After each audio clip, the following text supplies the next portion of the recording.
¿Alguna vez te has detenido a pensar en todo lo que no sabemos sobre nuestra propia historia? ¿Cuántas civilizaciones surgieron y desaparecieron sin dejar rastro? ¿Cuántas ideas revolucionarias se perdieron antes de siquiera ser comprendidas? Nietzsche dijo una vez, no hay hechos, solo interpretaciones. Pero, ¿y si la propia interpretación es borrada de la existencia? ¿Qué sucede cuando el conocimiento acumulado durante siglos es destruido en cuestión de días? La historia humana no es una línea continua de progreso. Al contrario, es un mosaico de fragmentos, de memorias imperfectas, de pedazos de lo que logramos salvar del tiempo o de lo que nos dejaron salvar. Lo más aterrador, basta un solo evento, una guerra, un incendio, un acto de censura, para que siglos de conocimientos sean eliminados como si nunca hubieran existido. Imagina que tienes en tus manos un libro que contiene toda la historia de la humanidad. Ahora imagina que, con cada siglo que pasa, algunas páginas de ese libro son arrancadas y quemadas. Algunas son destruidas intencionalmente por quienes quieren reescribir los hechos. Otras se pierden simplemente porque nadie las consideró lo suficientemente importantes como para preservarlas. Ahora te pregunto, ¿cómo podemos confiar en lo que nos queda? ¿Cómo podemos afirmar que conocemos nuestra propia historia si la mayor parte de ella ha sido simplemente borrada?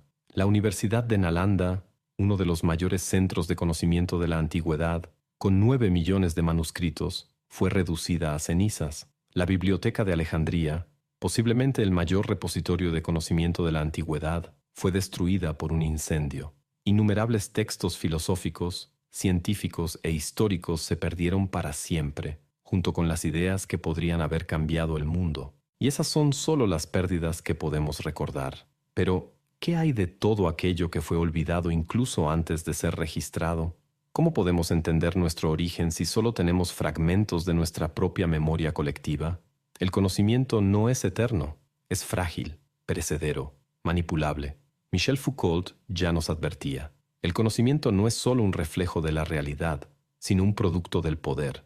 Quien controla lo que se recuerda, controla lo que se considera verdadero. Quien posee los registros del pasado, moldea el futuro. Pero, ¿y si estuviéramos viviendo en un nuevo tipo de olvido? Ya no por el fuego, sino por el exceso. Nunca hemos tenido tanto acceso a la información como hoy, pero paradójicamente, nunca habíamos estado tan perdidos. Si en el pasado la historia fue borrada por las llamas, hoy se disuelve en un océano de distracciones, manipulaciones y ruido. ¿Qué sabemos realmente sobre nuestra propia historia? ¿Y qué nos impide ser solo otro capítulo olvidado en el libro de la humanidad? Si mañana todos los libros de historia fueran quemados, ¿quién decidiría qué se volvería a escribir? La destrucción de la Universidad de Nalanda y la Biblioteca de Alejandría no fueron solo tragedias intelectuales, sino actos simbólicos de poder. Cuando conquistadores e imperios ordenaban la quema de manuscritos y documentos, no solo atacaban el pasado, estaban controlando el futuro. Lo que sobrevive a la historia no es necesariamente lo más verdadero, sino lo que se permitió que sobreviviera. Michel Foucault nos advierte que el conocimiento no existe fuera del poder. Toda sociedad construye narrativas sobre sí misma, pero esas narrativas siempre sirven a un propósito. Piensa en cómo aprendemos la historia, casi siempre enfocada en las conquistas de los vencedores, en los reyes, en los imperios. Pero, ¿y los vencidos? Los que fueron silenciados, sus registros, sus verdades, sus versiones de los hechos, simplemente desaparecieron. La destrucción de Nalanda es uno de los mejores ejemplos de esto.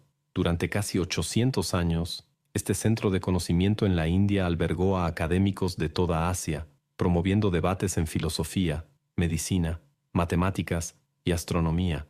Cuando los soldados de Bakhtiyar Khilji incendiaron la biblioteca, se dice que los libros ardieron durante 3 meses seguidos. No fue un simple acto de guerra, fue un intento deliberado de borrar una línea de pensamiento que no encajaba con los intereses del nuevo régimen. Pero si esto ha sucedido tantas veces en el pasado, ¿cómo podemos estar seguros de que no sigue ocurriendo ahora? Los sistemas de poder siguen determinando qué historias se cuentan y cuáles se olvidan. En el siglo XVI, los misioneros españoles quemaron casi todos los códices mayas, eliminando una enorme cantidad de conocimientos sobre astronomía, matemáticas y la cultura de esta civilización. Lo que quedó fueron solo 4 manuscritos. 4. El resto fue arrojado al fuego por no encajar en la narrativa dominante. ¿Qué significa esto? Que la historia que conocemos es solo un fragmento, una versión entre muchas posibles, y peor aún, una versión distorsionada por lo que ha sobrevivido al tiempo y al poder. Platón, en su obra La República, advierte sobre los riesgos de la noble mentira, la idea de que quienes están en el poder pueden manipular las narrativas para mantener el orden social. ¿Y si gran parte de la historia que creemos conocer es exactamente eso? Una construcción cuidadosamente editada, filtrada, para moldear nuestra comprensión de nosotros mismos. Y ahora, con el Internet y la era digital, surge un nuevo desafío. Si antes la historia era borrada por el fuego, hoy puede ser ahogada por el exceso. Nunca habíamos tenido tanto acceso a la información, pero ¿eso significa que estamos más cerca de la verdad? ¿O solo nos hemos vuelto más vulnerables a la manipulación? Tal vez, la mayor tragedia de la historia humana no sea solo lo que se ha perdido, sino lo que se ha inventado para llenar esos vacíos. ¿Qué pasa con una historia cuando no hay nadie para contarla? Mucho antes de la invención de la escritura, toda la memoria de la humanidad estaba almacenada dentro de cerebros humanos. No existían pergaminos, libros ni archivos digitales, solo la oralidad, la tradición y los recuerdos de los ancianos. ¿El problema? La memoria humana es frágil, selectiva y fácilmente manipulable. Platón, en su diálogo Fedro, presenta un mito en el que el dios egipcio Tot ofrece la escritura al faraón como un gran regalo, pero en lugar de aceptarlo como un avance, el faraón lo rechaza, diciendo: «Esta invención producirá el olvido en las almas de quienes la aprendan, pues confiarán en los caracteres escritos y no en su propia memoria». Platón temía que la escritura hiciera que la humanidad dependiera menos de la memoria viva y más de registros estáticos. Pero ¿y si el verdadero problema fuera lo contrario? Antes de la escritura, la memoria humana era la única fuente de conocimiento y todo lo que no se recordaba simplemente desaparecía. Imagina una civilización entera existiendo durante miles de años, desarrollando creencias, técnicas, filosofías, y que al final todo se perdiera porque nadie sobrevivió para contar su historia. ¿Cuántos pueblos han desaparecido sin dejar rastro? ¿Cuántas ideas brillantes murieron junto con sus creadores? Los historiadores calculan que la humanidad, como especie, existe desde hace al menos 300.000 años, pero nuestra historia escrita cubre solo los últimos 5.000 años. Esto significa que más del 98% de la trayectoria humana se ha perdido en el olvido. Si esto te parece aterrador, considera que incluso la historia reciente sufre el mismo destino. Durante siglos, muchas culturas dependieron de la tradición oral para transmitir conocimientos esenciales, pero esta cadena de transmisión es frágil. Cada generación olvida un poco, modifica algo, reinterpreta los hechos. Al final, la verdad se disuelve. Yuval Noah Harari destaca este problema en Sapiens. El cerebro humano no fue diseñado para almacenar grandes cantidades de datos. Puede recordar rostros, patrones de comportamiento, pero no listas exactas, fechas o fórmulas matemáticas. Esta limitación explica por qué tantas civilizaciones antiguas crearon mitos y leyendas para almacenar información importante. Era más fácil recordar una historia llena de metáforas y símbolos que un conjunto de datos fríos y racionales. Pero el problema de la oralidad no era solo el olvido, también era la manipulación. Quienes contaban las historias tenían poder sobre la memoria colectiva. Si alguien cambiaba un detalle aquí y otro allá, con el tiempo, la verdad original podía desaparecer por completo. Y este problema sigue existiendo hoy en día.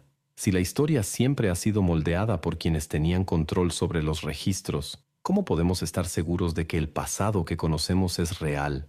¿Qué ha sido inventado, distorsionado u omitido? Sin la escritura, el conocimiento desaparece, pero con la escritura puede ser manipulado. Entonces, ¿cómo podemos confiar en nuestra propia memoria colectiva? Al final, somos lo que recordamos, pero también lo que olvidamos. Si la memoria humana es falible y la oralidad no era suficiente para preservar el conocimiento, ¿cuál fue la solución?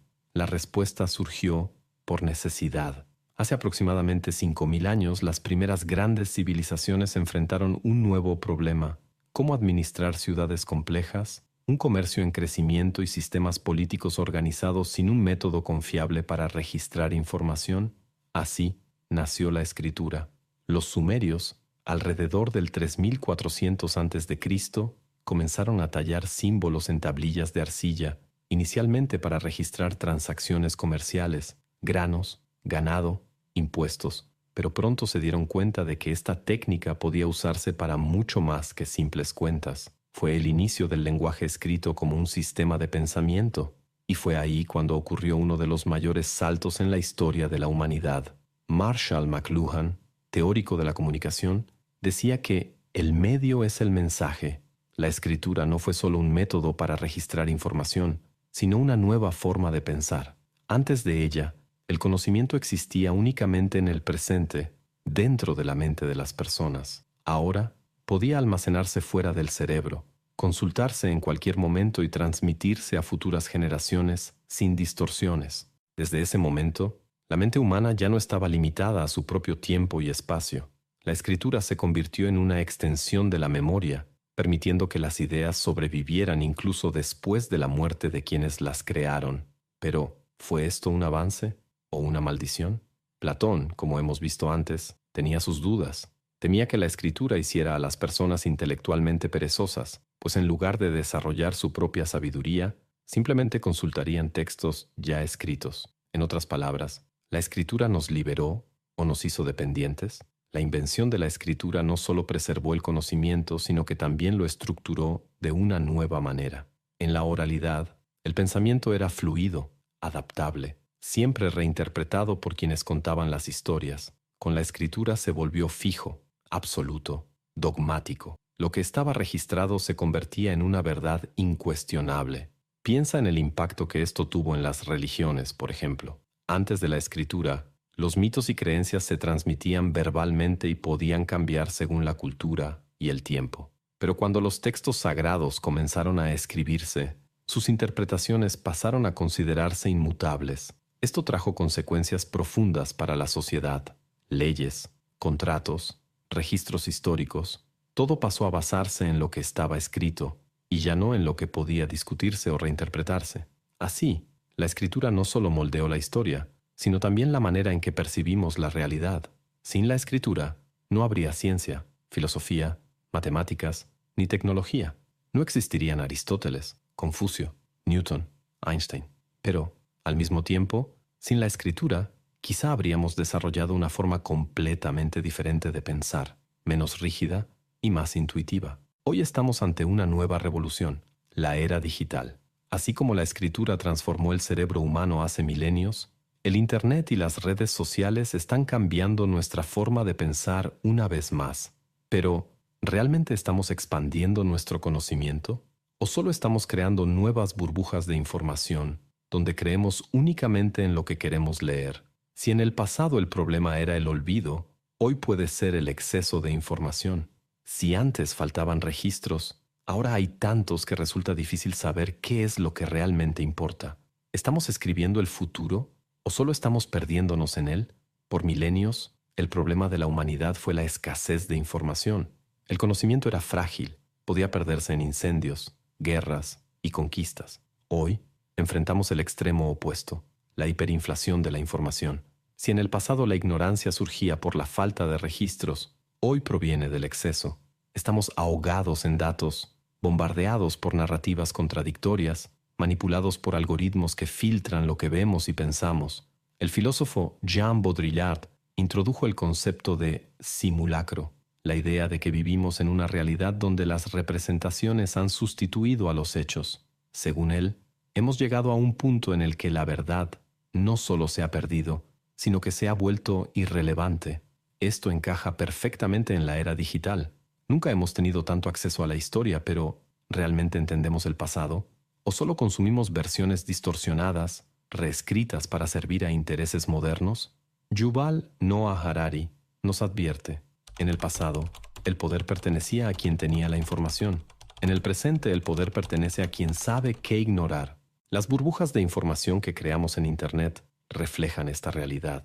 En un mundo donde cada quien puede elegir en qué realidad quiere vivir, la historia deja de ser una búsqueda de la verdad y se convierte en una herramienta para validar creencias preexistentes. ¿Qué es más peligroso? ¿No saber algo o creer en algo falso? Si antes temíamos que los libros fueran quemados, hoy los libros están en todas partes, pero están ocultos bajo una avalancha de noticias falsas, teorías de conspiración y narrativas ideológicas. Foucault nos enseña que el conocimiento nunca es neutral, siempre viene acompañado de una relación de poder. Y en la era digital, los nuevos guardianes de la información ya no son reyes ni sacerdotes, sino corporaciones, redes sociales e inteligencia artificial. La pregunta que surge es, ¿estamos viviendo una nueva forma de olvido? No por la destrucción de documentos, sino por el exceso de ruido, no por el silencio, sino por el caos informativo. El conocimiento nunca había sido tan accesible y, paradójicamente, nunca había sido tan difícil saber en quién confiar. Si la historia siempre la escribieron los vencedores, ahora la puede escribir cualquiera. Pero, ¿eso nos hace más libres? ¿O solo más perdidos? Si la historia siempre ha sido escrita por los vencedores, si la memoria humana es frágil y si la información puede ser manipulada, ¿qué podemos hacer para proteger la verdad? Tal vez la respuesta esté en la propia filosofía. Hannah Arendt, una de las grandes pensadoras del siglo XX, advertía sobre los peligros de la erosión de la realidad. Para ella, la mayor amenaza al conocimiento no es simplemente la destrucción de los registros, sino el debilitamiento de la capacidad de las personas para distinguir entre hecho y ficción. El ideal de un gobierno totalitario no es solo convencer a las personas de que crean en mentiras, sino hacer que ya no les importe la verdad. Y ese es precisamente el desafío que enfrentamos hoy. Si en el pasado el problema era el olvido, hoy podría ser la indiferencia. Vivimos en una época en la que cualquier persona puede acceder a miles de millones de libros y documentos históricos en segundos. Pero, ¿cuántas personas realmente buscan la verdad? ¿Cuántas están dispuestas a cuestionar sus propias creencias, a confrontar los hechos incluso cuando son incómodos? La verdad nunca había sido tan accesible y nunca había sido tan frágil. La historia ya nos ha demostrado que basta un solo evento para borrar siglos de conocimiento. Pero también nos enseña que la verdad sobrevive gracias a aquellos que se niegan a olvidarla. Entonces, quizá la cuestión no sea solo proteger los registros o combatir la desinformación. Tal vez se trate de algo aún más profundo, proteger nuestra propia capacidad de pensar críticamente. Si queremos evitar que la historia se repita, o peor aún, que sea borrada, necesitamos cultivar la curiosidad, el cuestionamiento, el pensamiento filosófico. Necesitamos aprender a reconocer cuándo estamos siendo manipulados, cuándo una narrativa está siendo moldeada para servir intereses específicos y, sobre todo, necesitamos entender que la verdad no es algo que simplemente encontramos, es algo que construimos, cuestionamos y protegemos todos los días. Así que te dejo una pregunta para reflexionar. ¿Qué consideras verdadero y por qué? La historia de la humanidad es un gran rompecabezas, pero la mayoría de las piezas se han perdido. Lo que sabemos hoy es apenas un vistazo de lo que alguna vez existió y quizás de lo que podría haber sido. Si hemos llegado hasta aquí, es porque alguien se negó a olvidar. Personas que preservaron manuscritos, que desafiaron narrativas impuestas, que lucharon para que el conocimiento no fuera borrado. Y ahora, esa responsabilidad también es nuestra. Vivimos en una era donde tenemos acceso a más conocimiento que cualquier otra generación antes que nosotros. Pero ese acceso solo tiene valor si sabemos utilizarlo. Si tenemos la disciplina de ir más allá de los titulares, de cuestionar las historias que nos cuentan y de desafiar incluso nuestras propias certezas. Si este video te hizo reflexionar sobre cómo el pasado influye en el presente y cómo el presente moldea el futuro, entonces no dejes que esta discusión termine aquí. Comenta abajo, ¿cuál crees que ha sido la mayor pérdida de conocimiento en la historia? Si pudieras recuperar un fragmento del pasado perdido, ¿cuál elegirías? Suscríbete al canal para más reflexiones sobre filosofía, historia y lo que significa ser humano. Y ya que llegaste hasta aquí, hay otro video apareciendo en tu pantalla ahora mismo que te dejará aún más intrigado sobre cómo la historia es moldeada y manipulada. Haz clic y míralo antes de que se pierda en el tiempo.